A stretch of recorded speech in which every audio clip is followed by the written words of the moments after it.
You sure do like to share your opinions, talking big like somebody's listening. Nobody's listening. Max! Oh! Hit the ignition. Now you listen. Hop up in the window. Smaller and smaller, you fade down. Hop up in the window.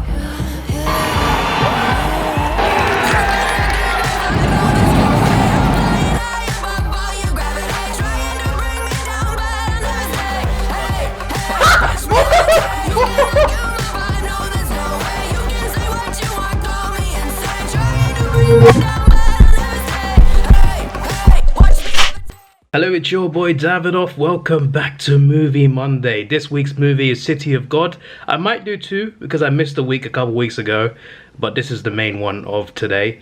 So yeah, this is a foreign film, obviously, not English, but it's with subtitles, obviously, which I'm completely fine with. I watch Japanese shows all the time with subtitles, so I'm looking forward to watching this. I knew about this film for years. Like, people talk about how good it was, and how it was like one of the best non-English films out there, and how incredible it is. I'm looking forward to watching it now. So it's about two best friends. One's a drug lord. Well, I don't know if he's a drug lord, but he's like a gang. He's a gang kingpin, right? So he's a dangerous man, and he's ruthless, and they do all sorts of crimes, you know, murder, other violent things. And his best friend is his only good side. So his best friend is someone who's just an aspiring photographer, who's trying to have a career, who's not bad intentioned or bad hearted at all. This movie is about a friendship, I guess, except one of them's like a really bad person. So I'm intrigued to see how this goes down.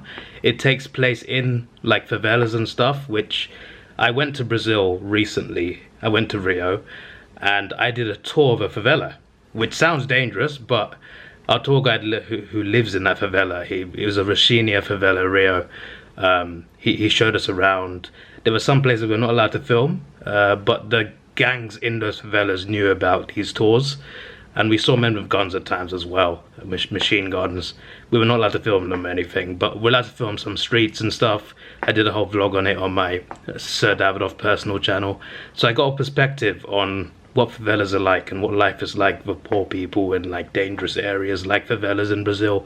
So it was very eye-opening for sure. And at one point in the tour guide was talking about movies that are filmed in that favela and other favelas, like Fast and Furious, and there was something else from Hollywood that I forgot.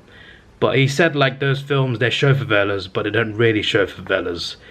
If you want to really see a favela, City of God. And I think he mentioned something else as well, but the main thing mentioned City of God. And even though I knew this for years, this has been on my list of movies to watch for years, and I've just not watched it. But I thought to myself, because I went to Brazil and I got that perspective, and that tour guide was a fantastic tour guide, and because he recommended it, I thought to myself, you know what, let me watch it this year.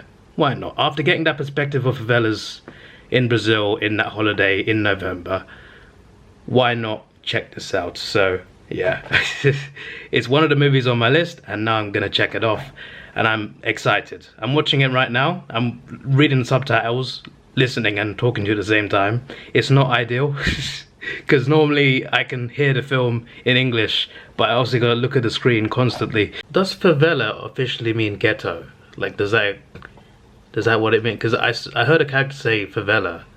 He said favela, like the actual pronunciation in Portuguese, and the subtitles said ghetto. I just heard it again. This little Dice kid is brutal, man. Even from when he was a kid, he was. I'm pretty sure those I don't know if it was a hotel or yeah, it was a motel. I think it was a motel. Those workers and that rich couple, they were just straight up shot dead and murdered. I'm just like, we just witnessed the heist scene, and the heist members, I didn't see them kill them. I just saw them tie them up and hold them hostage to get money. And the next thing you know, they're dead. And I'm just like, either that's the police, because the police have done some corrupt things in this film as well. They killed an innocent person, made him look like a criminal. So either the police killed them, or Lil Dice, who disappeared, killed them. And I think that was the latter. I think Lil Dice just straight up murdered some people after the heist was done. He went to a heist with a trio of guys. There's a trio of boys, right? So it starts when they're kids. So there's two kids it focuses on. One's a bit gun happy. The other one's someone who's good at school, studying. So the one who's good at school, his older brother. The brother is one of the trio of gangsters, right? And they do robbery things. So they rob a truck, a fuel truck.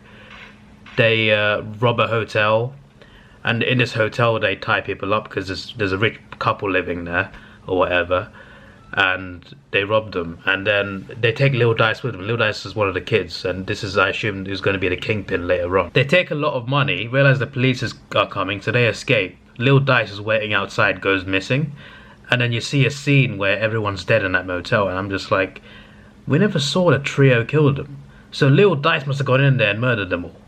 And I'm just like, oh my days, this kid can't be older than 10. What's going on? He's a little demon right from the start. I noticed Angelica and I thought, she looks familiar. And I'm just like, she's definitely been in some things. So I looked her up on Wikipedia, on her filmography section. And City of God was her second ever film. But she was in she was in quite a lot of things. She was in I Am Legend. So she must have been that woman that contacted Will Smith with the kid. Yeah, that would be it. I'm trying to listen to the subtitles, if you know what I mean, and talk to Predators. She was in Predators. Honestly, I don't remember that she was in Predators. Apparently there's another film called City of God 10 years later. And no one ever mentioned that. She was in Elysium. Honestly, I don't remember that one. She was in the New Mutants. I remember that, actually. She was in the Suicide Squad, the James Gunn one. That's where I recognize her face. Yeah, that makes sense now. That checks out. I always find it pretty cool seeing like actors and actresses from years ago, like actors and actresses that I recognize and know. And I see him, and I watch an old film, and then I see a younger version of them. I'm just like, oh, is that? I had one of those moments again. And it's pretty cool. I heard, you know, she started somewhere else outside of Hollywood, and then she came into Hollywood. Fair enough. I love the idea of noticing someone in an old movie, and I'm just like, oh my days, that's that person from this movie that came out 20 years later. You don't see much of Lil Dice at the start of the film, aside from that heist and before that, probably because the police got him. But you see more of the other kid, the photographer, the wannabe photographer. Not wannabe, that makes it sound like he's just a phony. I mean, like, he wants to be a photographer. That's his aspiring career. And it shows how his interest in taking photographs came about when a guy gets murdered. So one of the trio that robbed that motel, they got caught by the police, and he got shot to death. He was trying to leave the city that day as well, and he got shot to death in that favela. The other two, well, one went on the run, I think, and the other one just stayed in hiding. I can't remember what happened to the other of the trio. But anyway, so when one of the trio died, Shaggy was called, the kid saw that, and he saw someone take a photo of the dead body, and he talked about, like, because this movie is narrated by the two kids, basically narrated by the two kids. So in the narration, he talks about how he's always wanted a camera, and he talks about his inspiration to start photography, and it starts kind of from that murder. Like, he had the inspiration before, but like you kind of learn about him through this murder scene. But yeah, you basically go through his life right now, wanting to be a photographer. He's a school kid. He fancies this Angelica girl who's got a boyfriend, and there's different things going on. So we've veered away from the crime for now and focused more on the sane kid of this community. Oh my days, so they just revealed everything that happened on that night at the motel. So Lil Dice was standing outside, and he wanted to have some fun, so he fired a bullet into the motel, and the trio thought this was the police. Even I thought they were running from the police, because the police did chase him afterwards that night. But like, yeah, it was actually Lil Dice who fired the bullet, and then he went in while the trio just ran away, thinking the police were after him. And the kid went in and killed everyone that was tied up and held hostage. Like, the intention of the heist was not to kill them and just to steal their money. He went in and killed them all, and he laughed them while he was doing it. He laughed while he was doing it. There's a little kid. He's laughing while he's killing. His voice ain't broken yet. Like, what's going on?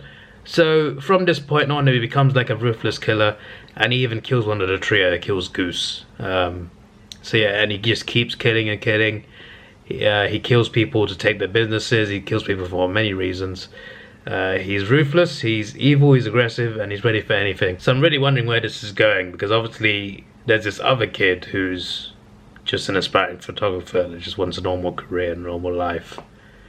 And it just makes me think, like, he's also called Little Z now, Little Z or Little Z or whatever, right? Not Little Dice anymore. Does the other kid change him eventually, or like where does it go in the end? Does he kill him? I'm just curious. I guess I'll find out. We're 46 minutes into 2 hour 10-minute movie, so I should shut up and listen. But still, I'm just like, how does this all end? That's my question. There's basically no more gang warfare in the favela anymore, because Lil Z has killed all of them. Killed all the enemies. So like basically he's the boss of this favela, and in his favela no one robs or assaults women, because if someone does that, then he goes and punishes them. He goes and kills them or punishes them in some other way, makes them suffer or whatever. And I'm just like, I remember my tour guide in the favela telling me about this in real life, like telling me about, you're not allowed to rob. If someone robs someone or attacks a woman on the streets of the favela, it is in real life as well, in actual Rio, then the gangs there could kill you. Like, it's that serious. It's that crazy.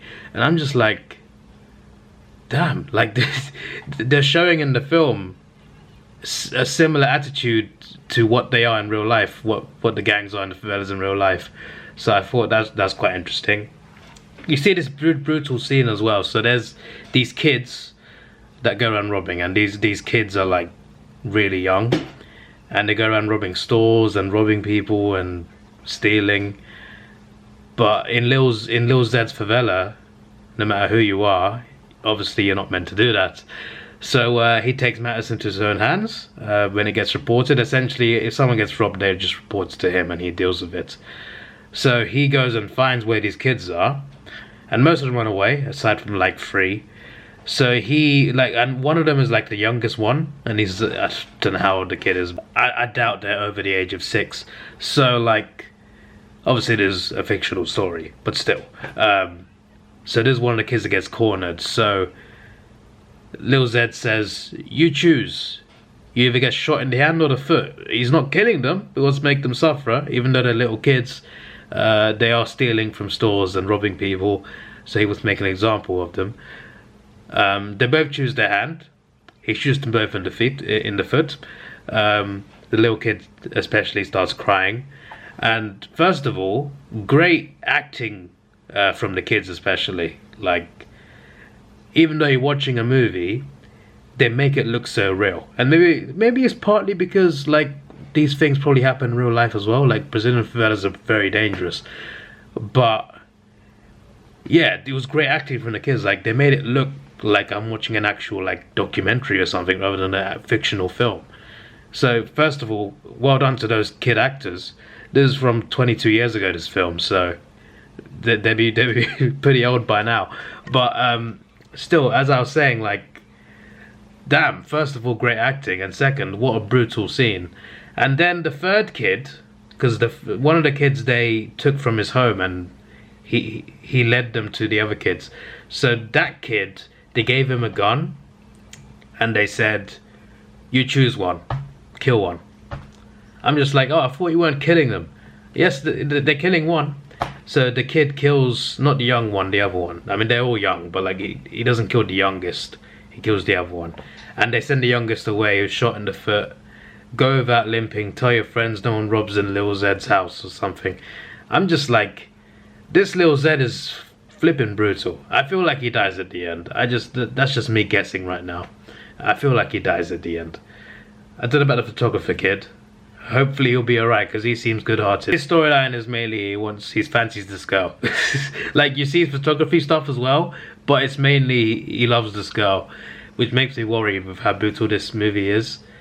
What if something happens to her? And I'm just like, something could happen to her. I hope not. But the way this movie is going, with how dark and serious it is and emotional, I feel like something could happen to her. But maybe not. Maybe that kid is the only person gets a happy ending. It could happen. I don't know. The police love the Volkswagen Beetle in this film. They have other cars, but I mainly see the Volkswagen Beetle. Every time I think of that car, I think of that Top Gear special, where the Beetle was like the car you get if you break down. Got off topic now. I've just googled if this is based on a true story, because it kind of like, it feels too real. And it is loosely based on true events. It's not an exact true story, and like not everything that happens in this film happened. But like, it's based on real events. It's based on the rise of organized crime in Brazilian favelas in Rio between the 70s and 80s. So there is some truth to some things in here. It's based on true events.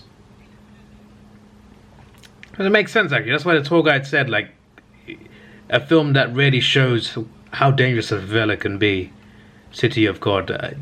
Okay, I can probably see why it's based on true events now. Probably could have guessed that. I didn't even know that until 1 hour 10 minutes into the film. 1 hour left. So the photographer kid, the girl he fancies, she is sleeping with the right-hand man of Lil Zed. So not Lil Zed, but Lil Zed's gangster friend. She's with him now. Feel bad for this photographer guy. I keep calling him that because I keep forgetting his name. Rocket is the name of the photographer kid, by the way.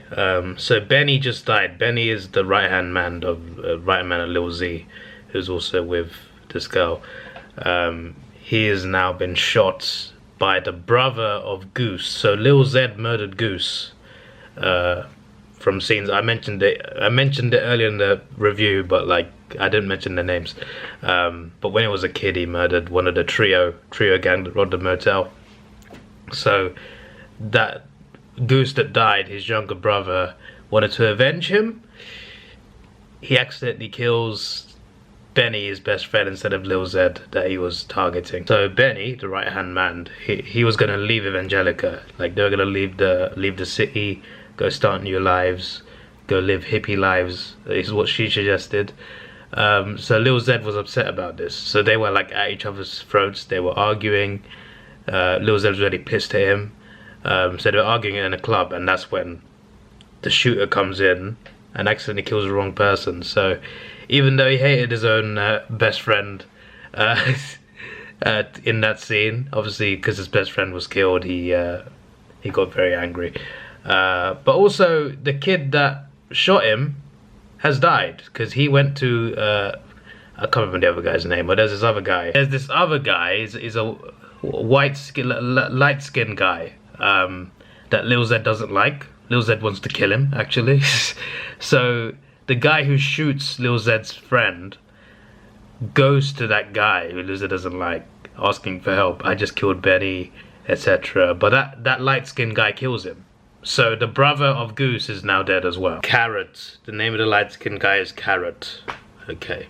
These names are interesting. Carrot, Rocket, Lil Zed. I mean, I guess they're like gang names or like nicknames, but still. Maybe that's why Benny and Angelica wanted to leave. They the only ones that had normal names. So there's this guy called Knockout Ned. He is not a gangster. He's just a guy called Knockout Ned. And Lil Zed doesn't like him. One day, Lil Zed targets Knockout Ned and his girl. He attacks them both. He assaults her really brutally. And then he kills Knockout Ned's brother and uncle. So now Knockout Ned is on a revenge spree. Carrot, who Lil Zed doesn't like, decides to help Knockout Ned. And now they are teaming up to try and take on Lil Zed. So we're going to have some revenge gang warfare going on, but Knockout Ned's only in it because he wants revenge, not because he wants to be in a gang. So this movie is escalating constantly. It's been escalating since the first 20 minutes, and it just doesn't stop escalating. It just keeps escalating. Just when you think it can't escalate any further, it does. It escalates further. So two things to mention. There's a lot of warfare that goes on, a lot of killing. And then eventually, Rocket, the photographer, he is tasked with taking photos of Lil Zed. Him with guns, with his gang. They're taking photo shoots. He's with his gang, and Rocket's taking the photos for them. He goes to print these photos for Lil Zed, but some woman journalist steals them, and she gets them published in a newspaper on the front page. And Rocket's like, oh no, I've messed up, I'm gonna die, or whatever. He goes to the journalist to like, why did you're gonna get me killed, why have you done this? Then they make a deal with him, like, get more photos, because no photographer can go into that favela, but you live there. Get more photos of him and we can pay you more, we can pay you money. And he thinks Lil Zed wants to kill him, but then Lil Zed actually likes it. Lil Zed, he likes the fact that he's on the front page, because from his perspective he's getting cred, like people know he's the top dog or whatever. And I'm just like, right. So Rocket thinks he might be killed, but actually Lil Zed likes him more for this. Also, it's narrated by Rocket. It's not narrated by both of the kids. Lil Zed does no narration. I thought he did it at the start of the film when they were kids. I was wrong. It's all from the perspective of Rocket, the photographer. He tells the story. Rocket also gets laid with the journalist that stole the photos. So much for, I've forgotten the other girl's name now. I've forgotten the girl that he fancied this entire film. I've forgotten her name. Oh yeah, Angelica. Yeah, poor girl. She witnessed Benny die and we've not seen her since. So the movie is over right now. They're playing some clips in the credits. But yeah, Wilson Rodriguez is the name he's now known as, Rocket, the photographer. So the way it ends is there's a big shootout between Carrot's gang and Lil Zed's gang. They recruit a lot of kids and they're just fighting each other in the streets. Have this big warfare shootout, and obviously Knockout Ned, he wants revenge, but he ends up getting the revenge. So there's this kid that joins their side against Lil Zed, but little did they know that Knockout Ned killed his dad earlier in the film, which they reveal near the end, and that kid wanted revenge. Even though he was on their side, he was just, in the end, he was actually betraying them. He ends up killing Knockout Ned. Lil Zed survives the shootout, and so does Carrot, and they both get arrested together. Then the police decide to let Lil Zed go. They make a deal with him or whatever. Don't know what happens to Carrot. I think he just goes to prison. I think that's all it is. After the police make a deal with this guy, Lil Zed is now broke, his enemy is dead, and he doesn't have much going on, so he needs to restart the gang. And these kids that he punished earlier in the film, he gave them guns to join their side, so he recruited the kids to join his side. These kids, they realize he's alone after the shootout, they surround him and they murder him. These young kids, they murder him. Lil Zed is now dead, and these kids want to take over the city, and they talk about killing rival gangs and everything. It's like the cycle of violence continues. You had the original gangs, then you had Lil Zed coming in, taking out all the gangs, and then you have these kids that kill Lil Zed, and now they want to be this new fierce gang killing people. It's just the cycle just continues, just the same thing over and over again, generation after generation. And this whole thing, this whole shootout, this police deal, Lil Zed getting murdered, Lil Zed's dead body, this was all photographed by Rocket. Rocket photographed all of this from hiding spots. He managed to be in the right place at the right time, and it got him an internship at this place, working with the journalist who he also slept with. I don't know what happened to Angelica. We just never saw her again after Benny died. But yeah, that was a very interesting watch, a very interesting film. Very well told story, and it gives you an idea of like what Brazilian favelas are like. And a lot of it really felt real, you know. So I'm not surprised it's, even though it's fictionalized, I'm not surprised it's based on true events. So yeah, when they mentioned Wilson Rodriguez at the end, I thought to myself, is that a real photographer? I don't think it is, based on the Google search, but I don't know for sure. But it's definitely based on someone, for sure, I think. So yeah, but that was a very crazy story. If I was to rate it as a story, 9 out of 10. This is your boy Davidoff. Please like, share, subscribe. Thanks for watching. Have a good day. What an incredible movie, and goodbye. Let's take it slow. Where you go, I go too. And if you hit the bottom, I'm going down with you. Let's take it slow. Who cares where we gotta be? You know you'll have a good time wherever